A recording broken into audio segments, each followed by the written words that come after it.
À 7 mois des élections présidentielles en Côte d'Ivoire, le président de la commission électorale indépendante CEI, Kwibé Koulibaly Ibrahim, et sa délégation sont en France. C'est une mission d'information sur le processus électoral en prélude à l'élection présidentielle d'octobre 2020. Elle consiste à installer des commissions locales en France, notamment à Paris, Lyon, Nantes et Marseille. Après des partis politiques et associations, le nouveau patron de la CEI a rencontré la diaspora parisienne et la presse. C'était le dimanche 9 mars à Paris. Il est bon que vous sachiez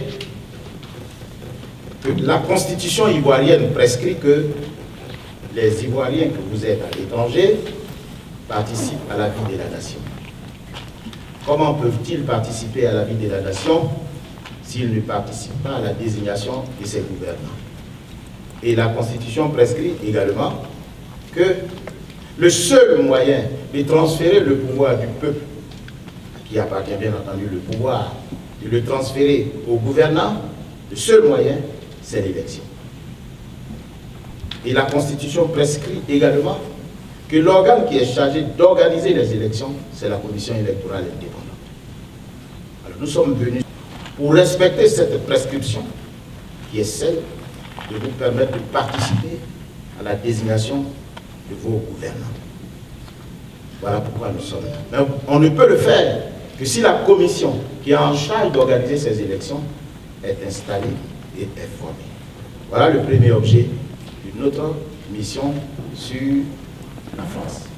Kwibé Koulibaly Ibrahim en a profité pour installer la commission locale de Paris, forte de 7 membres avec pour président Bouaké Karamoko. Cette commission est composée de membres du RHDP, de l'AMP, du LMP et des représentants de l'ambassade de la Côte d'Ivoire en France. J'ai été élu par mes pairs, nommé les commissaires. Sur 7 commissaires, j'ai eu 7 voix. Aujourd'hui, nous étions avec le président qui est venu entretenir la diaspora sur le déroulement du processus électoral qui va commencer très bientôt, notamment sur la liste électorale provisoire, sur l'inscription, sur l'enrôlement et sur l'affichage et aussi sur la composition de la CEI. Non seulement sur la composition de la CEI centrale, mais aussi sur la composition de la CEI locale. La CEI locale étant un démembrement de la CEI centrale. Donc aujourd'hui, nous sommes à la tête de la CEI, de la commission électorale de la représentation diplomatique de France, et nous allons nous atteler dans les jours qui viennent à rentrer en contact avec tous les membres de la diaspora qui résident en France, et nous allons les informer sur le processus électoral. Les préoccupations portaient notamment sur la liste électorale provisoire, les inscriptions sur les listes électorales, les enrôlements, les affichages et surtout la composition de la commission électorale indépendante que dirige Koulibaly Kwibé. Je reviens pour dire que moi je les ai nommés parce qu'ils ont été proposés par les partis politiques. Et les partis politiques qui les ont désignés, qui les ont proposés sont les partis et groupements politiques au pouvoir, c'est-à-dire les RHDP, les partis de l'opposition, c'est-à-dire c'était l'AFD, LMP, GPP, qui constituent une plateforme, et puis les représentants des ambassades. Voilà les 3 entités qui nous ont proposé ces personnalités. Et quelles personnalités, une fois proposées par leur parti politique, viennent chez nous? Il nous appartient d'examiner leur moralité, les conditions pour être commissaire. Car la loi dit qu'il faut qu'ils soient des Ivoiriens et qu'ils soient majeurs et qu'ils sachent écrire et jouir d'une bonne moralité. Quand on se réfère aux élections présidentielles antérieures, surtout celle de 2010 qui a débouché sur la crise post-électorale de 2011, le temps mis pour proclamer les résultats, les lieux où l'on était et le processus électoral ont été les nœuds de la discorde. Mais Kwibé Koulibaly Ibrahim veut que les Ivoiriens placent leur confiance cette fois-ci en son équipe élue pour l'échéance de 2020. On reproche à la commission électorale indépendante de ne pas être indépendante. Il vous souvient qu'en 1960, les élections étaient organisées par le ministère de l'Intérieur. sous la pression des partis politiques qui n'ont pas eu confiance dans ce démembrement, parce que lié au pouvoir exécutif, ils ont demandé à ce qu'on crée un organe qui soit dépendant du pouvoir exécutif, lequel pouvoir exécutif lui-même était parti à l'élection. Donc, il n'y avait pas de transparence, il n'y avait pas surtout de crédibilité. Ils ont donc souhaité que la matière électorale sorte de l'escarcelle du ministre de l'Intérieur, lequel ministre de l'Intérieur était nommé par le président de la République. Pour faire revêtir à l'activité électorale une crédibilité, que celle-ci soit organisée par un organe indépendant. D'où, à l'occasion de la révision de la Constitution de 1960 en 2000, il a été institué la création de la commission chargée des élections.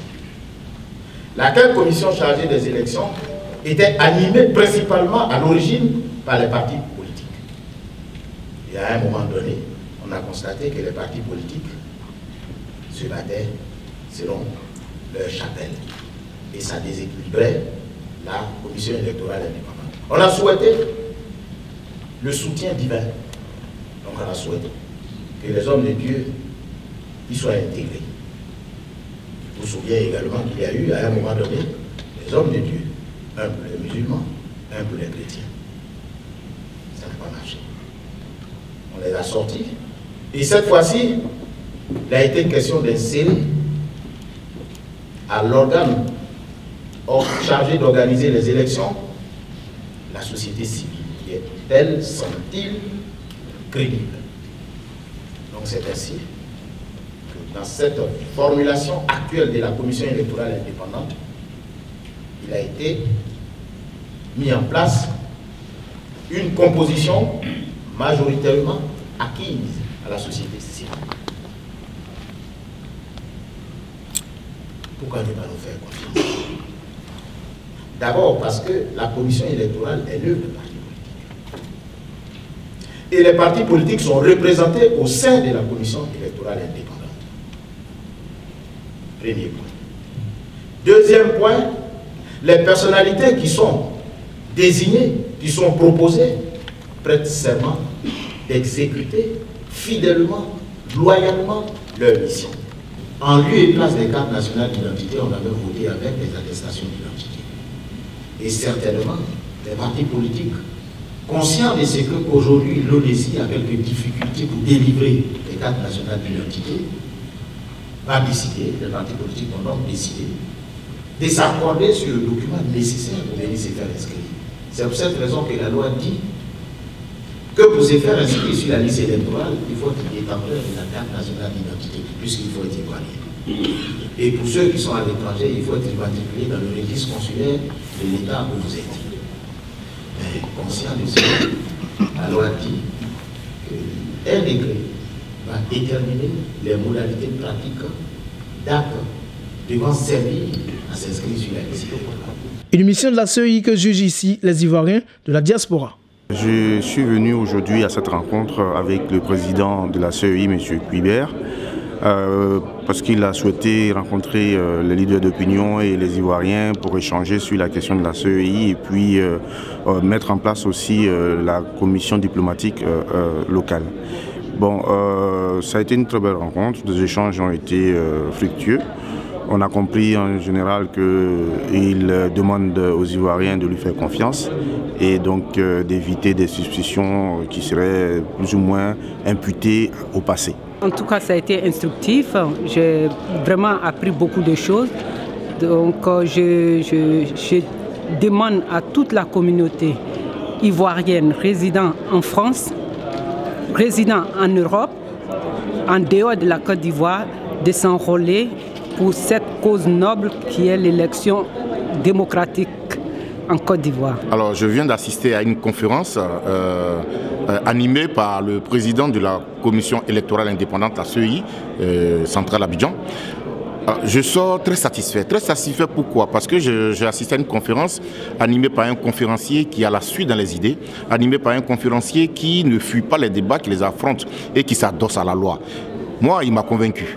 Et au niveau de DPA, comme je l'ai dit chaque fois, nous accordons le bénéfice du doute à cette CEI parce qu'elle n'a pas encore organisé d'élection. Puisqu'elle n'a pas encore organisé, on ne peut pas juger de sa crédibilité. Nous accordons aussi le bénéfice du doute parce qu'aujourd'hui, j'ai vu le président de la CEI très convaincant, qui a un langage très apaisé et qui sait convaincre. Donc, au vu de tout ça, nous sommes prêts à l'accompagner en tant que société civile, accompagner cette CEI. Et je pense que c'est une très bonne chose. Ça rassure les Ivoiriens. La France regorge de beaucoup d'Ivoiriens et cette diaspora-là, nous avons besoin d'échanger avec elle et que nous avons besoin de les rassurer. Et que le président est venu donc pour les rassurer, pour dire qu'il a été nommé et qu'il a accompagné de personnalités capables de mener des élections transparentes, capables d'expliquer aux Ivoiriens, de communiquer avec les Ivoiriens pour dire que nous avons eu le passé. Mais regardons le présent et envisageons l'avenir pour que le pays se porte de mieux en mieux.